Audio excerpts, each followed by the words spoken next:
I just remember growing up and having mom throwing R&B records all the time. I just felt the lyrics of the records, man. And some of my mom's favorite artists would be like Tina Marie or Mariah Carey. These artists, they were like super emotional, but you felt everything they were saying. My mom, her influence was my influence for music.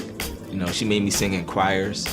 She made me rehearse songs over and over and over again. I could do like the littlest mistake. She'd be like, we do this again. She would stop it and play it again. I used to be like, oh my goodness. I just remember starting to write my own R&B songs because I just remember, like, whether it be a crush I had on a girl in school at the time or just like family life maybe getting a little hard just as a young age. And I just remember like how I felt associated with music and the passion I felt. Like it was nothing I could explain. In third grade, I had a teacher named Mr. Riley, and every day we had like a designated journal time. So I just remember writing stories, and I always get like the okay from him, like the check off, like, oh, good job, man, great job writing. So I was like, man, I just, at that time, I was like building my writing skills, and I was like, man, this must be something I'm good at, you know, telling stories or expressing myself this way. All this time I'm singing, I decided I wanted to rap at 13, 14. I was terrible at it. I knew I wanted to get great at rapping. And I knew that in order to do that, I had to get past the corny phase of not knowing how to piece words together, rhyming. And so that's what I did. I worked hard at rhyming. I worked hard at writing. I worked hard at being able to say what I want to say in less words. The best part of what I do is just being able to create. When it comes to just hearing the music from scratch and thinking of a concept, thinking of how to approach music or records, I would say is absolutely the best part of what I do. It gets away from the business, it gets away from the logistics and how should I market this, how does this need to be, da-da-da-da. It's just pure, it's just fresh. I think in music, it should be free. It shouldn't be like the verse, the hook gotta go here, the bridge gotta go here. Like, if I just wanna do a record with different hooks from the quote unquote standard, then that's what I wanna do. Like, I just try to get outside of the format as much as possible and just be free.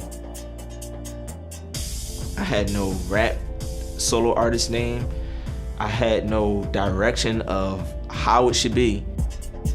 And I remember I was sitting at the desk doodling, and the word DREAMR came about. When that happened, I said, what? Okay, DREAMR. What's the purpose of DREAMR? And so time passed on. I knew I should start calling myself the DREAMR. I was like, oh, I'm the DREAMR. Like, it's whatever. I'm the DREAMR. I'm just gonna run with it.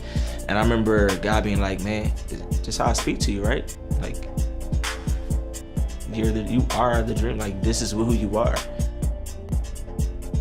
Growing up, I used to see these visions, right? Like, I saw me like doing concerts in big arenas.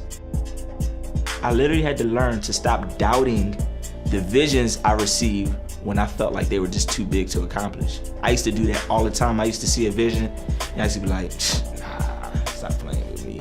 And I would try to cancel it as much as possible because I was afraid that it could possibly be true and it could actually happen for me. But now, when I get visions, I be like, cool, thank you. All right, cool, let's do it. I embrace it a lot more. Why? Because I know that it's possible. I know that the way God speaks to us is differently. Some people may hear audibly. Some people see it in visions. Some people have dreams. Some people have somebody else say something to them that they already been thinking about to confirm what God has already given them, right? So we have all these different ways that he can do it. For me, it just so happened to be in dreams and visions. It just happens to be that way.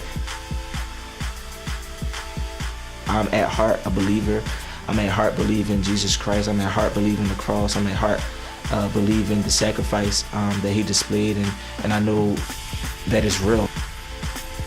My biggest hope is that I'm able to draw people to the cross, that I'm able to draw people to know who Jesus is in a relationship and not care about the religion of it, not care about how we dress it up as a church and have all these rules and protocols and this has to be this way, blah, blah, blah, blah, blah, blah.